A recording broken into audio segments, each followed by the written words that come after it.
Hello students, अभी हम लोगों ने प्रीवियस लेक्चर में फ्लेक्सुअल फॉर्मूला निकाला था। फ्लेक्सुअल फॉर्मूला या बेंडिंग फॉर्मूला किसके लिए निकाला था हम लोगों ने? स्ट्रेस के लिए। क्या था? M over I sigma over y और ई ओवर आर था। ठीक है, ये इस फॉर्मूले को यूज करके हम लोग बेंडिंग स्ट्रेस, जो भी डाटा हमें गिवन है वो स्ट्रेस भी फाइंड आउट कर सकते हैं। यदि हमें मोमेंट ऑफ इनर्शिया और वाई दिया हो तो मैं मोमेंट भी फाइंड आउट कर सकती हूँ। ठीक है, अब एक चीज और पता है, कहने का मतलब इन दोनों का रिलेशन है ना, M over I is equal to sigma over y है। मैं इसको ऐसे भी लिख सकती हूँ, M is equal to sigma into I over y. ठीक है, y की वैल्यू आपकी मैक्सिमम भी जा सकती है। यदि y मैक्सिमम है तो सिग्मा भी क्या होगा? मैक्सिमम होगा। यानी m इज इक्वल टू क्या हो जाएगा? Sigma max into I over y max.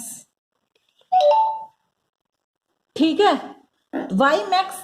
और मुझे एक बात और पता है, आई ओवर वाई मैक्स क्या होता है? सेक्शन मॉडुलस होता है, जेड, जिसको किससे डिनोट करते हैं हम लोग? जेड से डिनोट करते हैं। क्या होता है ये? Section modulus. तो कहने का मतलब कि मैं ये ऐसे लिख सकती हूँ, M is equal to sigma max into Z. Z क्या है? Section modulus. मैंने आई और वाई की जगह क्या पुट कर दिया? सीधा। यदि मुझे वाई ना दिया हो, वाई गिवन नहीं है, तो मैं सेक्शन मॉडुलस से भी क्या बेंडिंग स्ट्रेस निकाल सकती हूँ मैं। ठीक है, ये बेंडिंग मोमेंट होगी और बेंडिंग स्ट्रेस निकालनी हो तो एम ओवर जेड कर दूंगी तो वो क्या आ जाएगी मेरे पास? बेंडिंग स्ट्रेस आ जाएगी। जैसे कि आपको पता है, जेड यदि रेक्टेंगुलर सेक्शन का निकालना है मुझे, मैं थोड़ा फिर भी बता देती हूँ आपको। बी और डी, इसका मोमेंट ऑफ इनर्शिया क्या होगा? B d cube over 12 about this axis, b d cube over 12। और मुझे यदि जेड निकालना है, जेड इज इक्वल टू क्या बताया आप अभी आपको? आई ओवर वाई। वाई क्या है? वाई है मैक्स, जिस डिस्टेंस पे निकालना है। मान लो मुझे इस टॉप फाइबर पे निकालना है तो वाई है ना, ये वाई इज इक्वल टू क्या बन गया? ये डी बाई टू बन गया। तो मैं यदि इसकी जगह पुट करूं डी आई, आई क्या हो गया? आई इज इक्वल टू हो गया बी डी क्यूब ओवर 12। और वाई की जगह क्या पुट करूं? D by two. D by two put करूंगी तो ये क्या आ जाएगा? B d square over 6। ये क्या बन गया मेरा? सेक्शन मॉडुलस किसका? रेक्टेंगुलर सेक्शन का, जो जो हमारे सेक्शन यूज होने वाले हैं। एक आता है मेरा circular.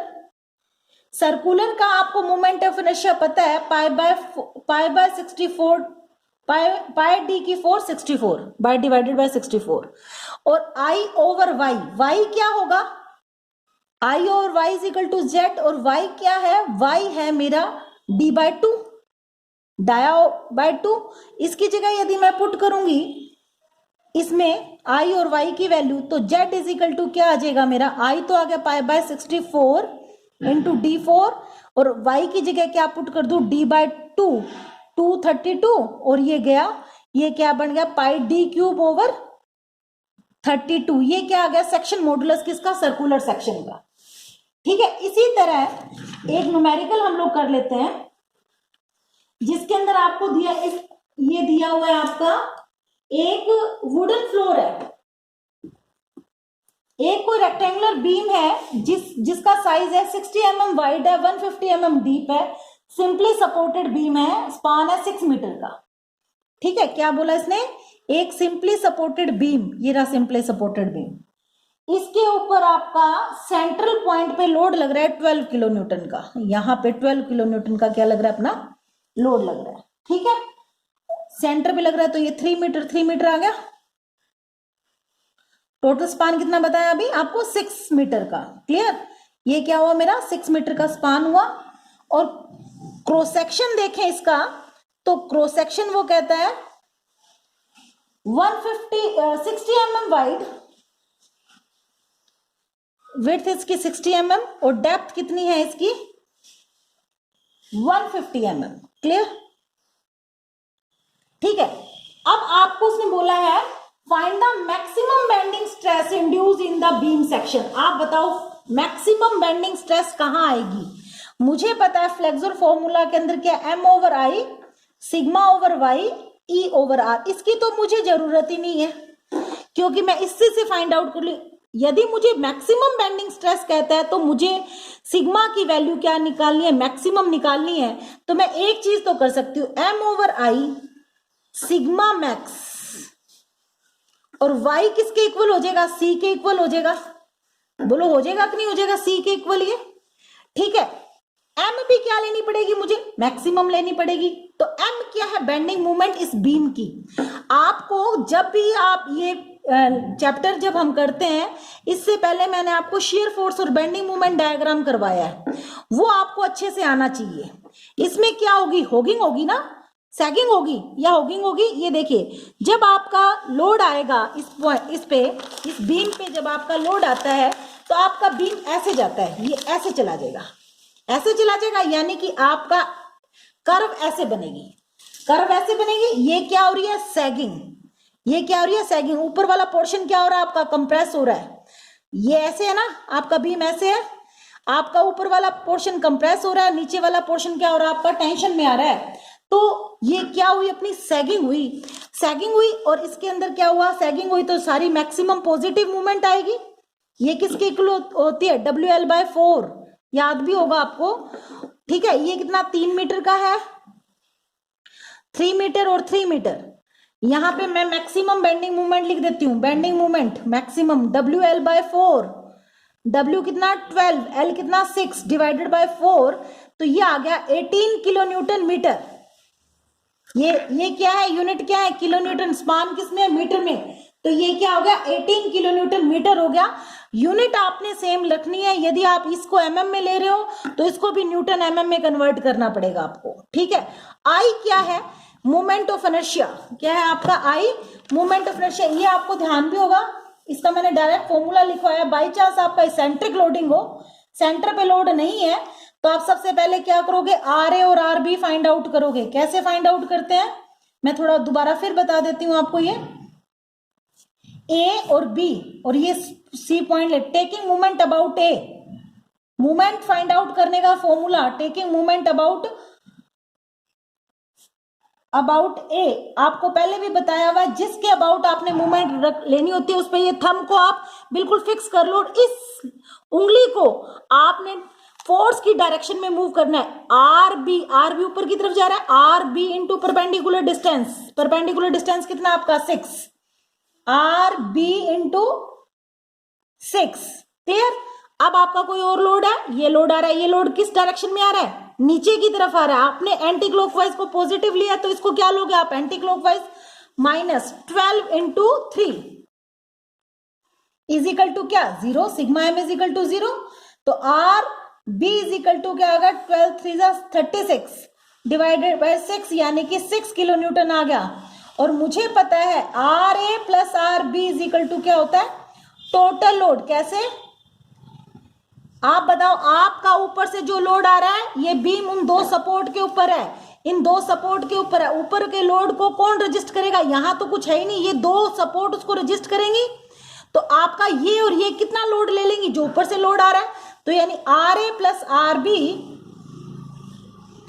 Is equal to total load कितना आ रहा है आपका, 12 किलो न्यूटन आ रहा है। तो 12 किलो न्यूटन, RA RB की वैल्यू अभी फाइंड आउट किया, 6 is equal to 12, RA is equal to क्या आ जाएगा, 12 माइनस 6, यानी कि 6 किलो न्यूटन आपकी RA की भी वैल्यू आ गई है। आपका ये बीम ऐसा बन गया, ये 6 किलो न्यूटन और ये भी क्या आ गया आपका 6 किलो न्यूटन। ये यहाँ कोई पॉइंट है, ये डिस्टेंस है 3 मीटर का, और ये भी डिस्टेंस कितना है आपका 3 मीटर का। इस पॉइंट पे आपको मूवमेंट चाहिए, जिस पॉइंट पे आपको मूवमेंट चाहिए उस पॉइंट पे आपने थंब रखना है, इस उंगली को घुमाना है। 6 इंटू परपेंडिकुलर डिस्टेंस, यानी कि MC is equal to 6 into 3, यानी कि 18 किलो न्यूटन मीटर। क्लियर, ये मेरे पास MC की वैल्यू आ गई है। अब हमने क्या निकालना है, I क्या है, moment of inertia. I is equal to moment of inertia.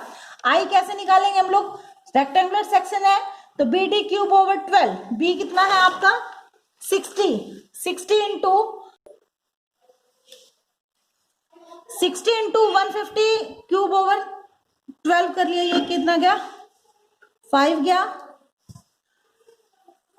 150 into 150 into 5, ये आ गया आपका 1687.5 इंटू 10⁴ mm4। क्लियर।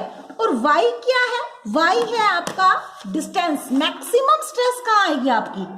मैक्सिमम तो इस पॉइंट पे आएगी, आप देख लो चाहे, क्योंकि इसका स्ट्रेस डिस्ट्रीब्यूशन डायग्राम देखते हैं अपा, तो यहां से 0 से बढ़ती बढ़ती बढ़ती जाती है, यहां मैक्सिमम आती है। तो y की वैल्यू मैक्सिमम कितनी होगी?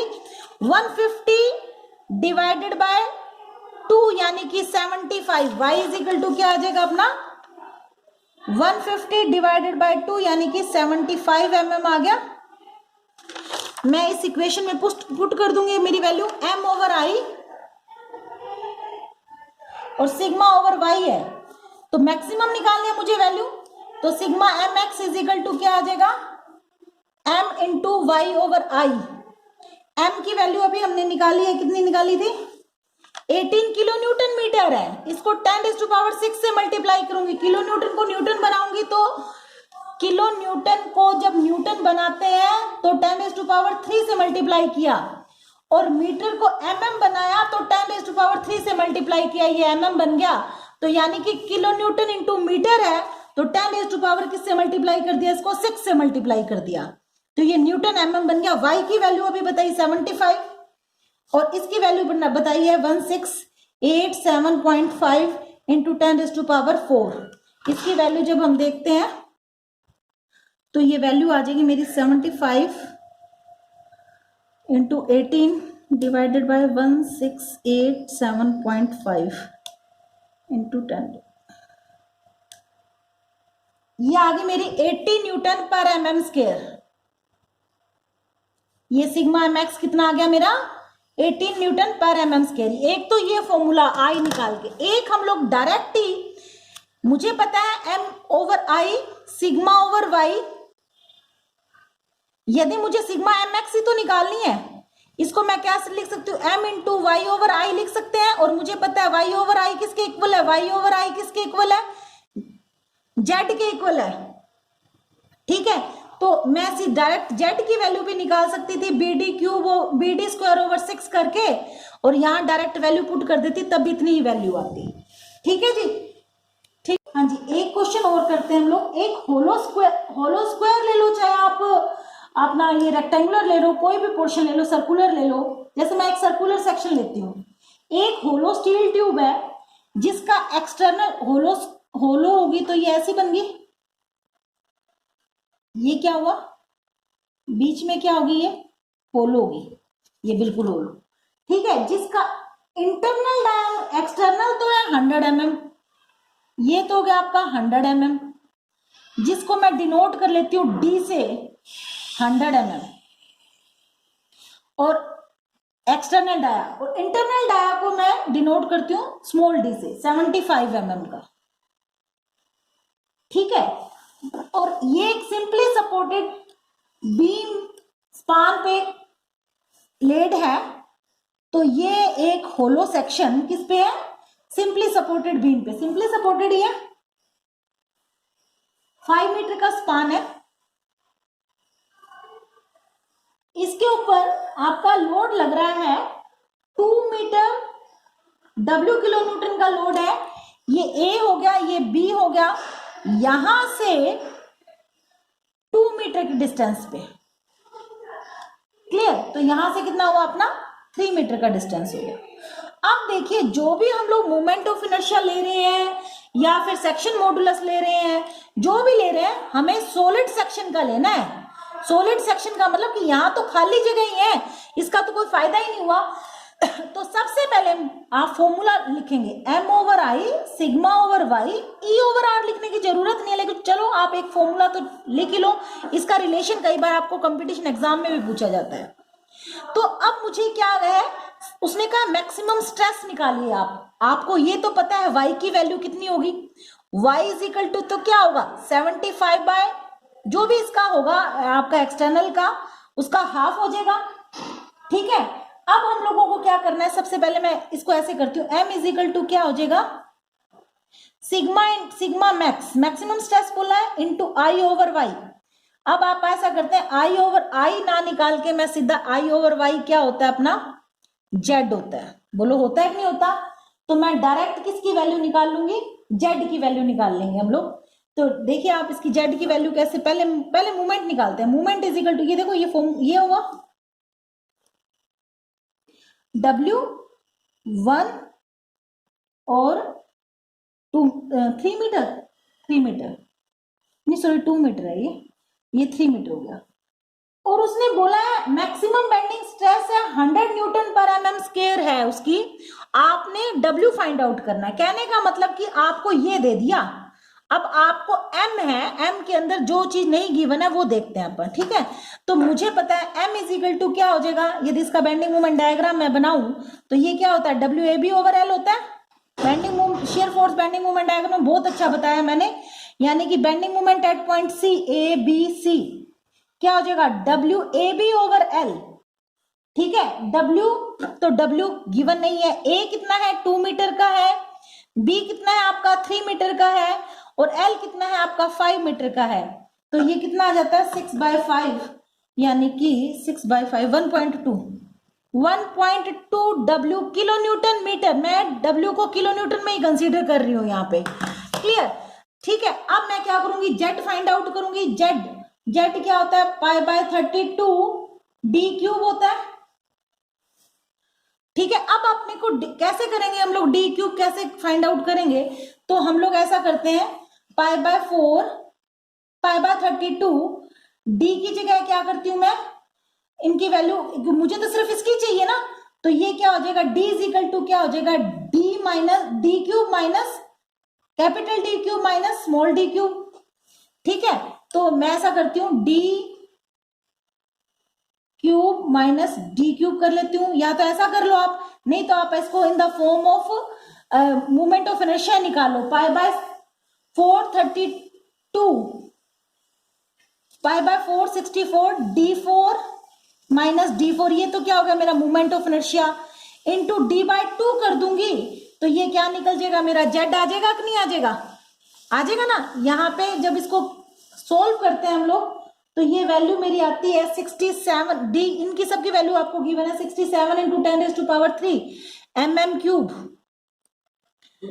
ठीक है जी। अब क्या हुआ, जेड की वैल्यू पता चल गई, इस रिलेशन के अंदर हम लोग पुट करते हैं वैल्यू को, जो रिलेशन अभी हमने m इज इक्वल टू क्या बताया था, sigma mx I over y क्या है, z है, सिग्मा mx इंटू जेड की वैल्यू कितनी है 67.1 इंटू 10⁻³, ठीक है। और m कितना है, m है 1.2 W किलो न्यूटन मीटर, और इसकी वैल्यू सिग्मा mx की वैल्यू कितनी थी आपको 100 न्यूटन पर mm स्क्वायर, उसने बोला ना सिग्मा मैक्स कितना है 100 into 67 into 0.1 into 10⁻³ 1.2 W kilo newton metre है। अभी आपको का यूनिट सेम रखने हैं, यहाँ न्यूटन mm है, इसको कन्वर्ट करो न्यूटन mm में, तो 1.2 इंटू 10⁻⁶ W आ गया is equal to 100 into 10⁻⁷ into 10⁻³ तो W इज इक्वल टू क्या आ गया 100 इंटू 67.1 इंटू 10⁻³ डिवाइडेड बाय 1.2, तो ये वैल्यू आपकी आ जाती है W की इंटू 10⁻⁶, आएगा ना साथ, इसकी वैल्यू आती है आपकी 5.6 इंटू 10⁻3, ये तो आई है न्यूटन के अंदर। यदि किलो न्यूटन बनाना हो तो इसको डिवाइड 10⁻³ से कर दूंगी, तो ये किसकी वैल्यू आ जाएगी, किलो न्यूटन की वैल्यू। यहाँ पे हमने जेड की जो वैल्यू फाइंड आउट की है वो moment of inertia divided by, ये देखिए ये आपका होलो सेक्शन है ना, इसको थोड़ा सा ध्यान से समझना आप, ये आपका होलो सेक्शन है, आपका न्यूट्रल एक्सिस बिल्कुल यहां से पास हुआ, मैंने क्या किया मोमेंट ऑफ इनर्शिया निकाल लिया, मोमेंट ऑफ इनर्शिया आई आ गया, आई क्या होता है π/64 d4 माइनस d4 करेंगे ना, क्यों, क्योंकि मुझे तो इसका चाहिए सिर्फ इतने का, इस पूरे में से ये माइनस कर दूंगी तो यही आएगा, ये मेरा मोमेंट ऑफ इनर्शिया आ गया। और मुझे पता है z इज इक्वल टू क्या होता है I ओवर y होता है, y क्या है न्यूट्रल एक्सिस से वो मैक्सिमम डिस्टेंस, वो मैक्सिमम डिस्टेंस कौन सा होगा, ये चीज का डिस्टेंस होगा ना अपना पूरा d आपका d/2, ये y तो क्या है आपका क्या बनेगा यहाँ पे, ये पूरा क्या है आपका d है, बार तक का, यहां से यहां तक का क्या है, कैपिटल डी है, और मुझे तो मैक्सिमम स्ट्रेस है इस पॉइंट पे चाहिए, तो यानी कि आपका जो y बन जाएगा वो क्या बन जाएगा, d/2 बन जाएगा। वो d ये नहीं बनेगा आपका, यहां हम पुट नहीं कर सकते इस चीज को। जेड है सेक्शन मॉडुलस, होलो सेक्शन का हमें movement of inertia divided by y करके ही निकालना पड़ेगा। जब हम इसकी सबकी वैल्यू रखती हूं मैं यहाँ, यानी कि जेड d4 माइनस d4, यानी कि 100, कैपिटल डी तो 100 ही है ना, 100 माइनस 100 का 4 माइनस 75 का 4, π/64 तो है। इस d की जगह क्या वैल्यू रखूंगी मैं, 100 पुट करूंगी। मैं यहां आपको करके भी दिखा देती हूँ। z इजिकल टू क्या बताया आपको, π/64 d4 माइनस d4, ये क्या हुआ आपका I हुआ, और y क्या होगा, y अभी बताया आपको d/2, y क्या है, मैक्सिमम स्ट्रेस न्यूट्रल एक्सिस से किस डिस्टेंस पे होगी, इस डिस्टेंस पे होगी। ये किसके इक्वल है, d/2 के इक्वल है। तो मैं y की जगह क्या पुट कर दी मैंने, d/2, तो ये 32 आ गया, ये आ गया आपका π/32, d की जगह नीचे 100 पुट करूंगी क्योंकि न्यूट्रल एक्सिस से तो ये 100 पे है, इंटू d4 की जगह 100 का 4 माइनस 75 का 4 करेंगे, तब मेरी ये z की वैल्यू आती है 67.1 इंटू 10⁻³ mm³। ठीक है, ये पूरा आपको होलो सेक्शन का भी मैंने बता दिया। इस तरह आप हर चीज को कर सकते हो, जो चीज गिवन है उसको पुट कर दो, जो अननोन है वो अपने आप आ जाएगी।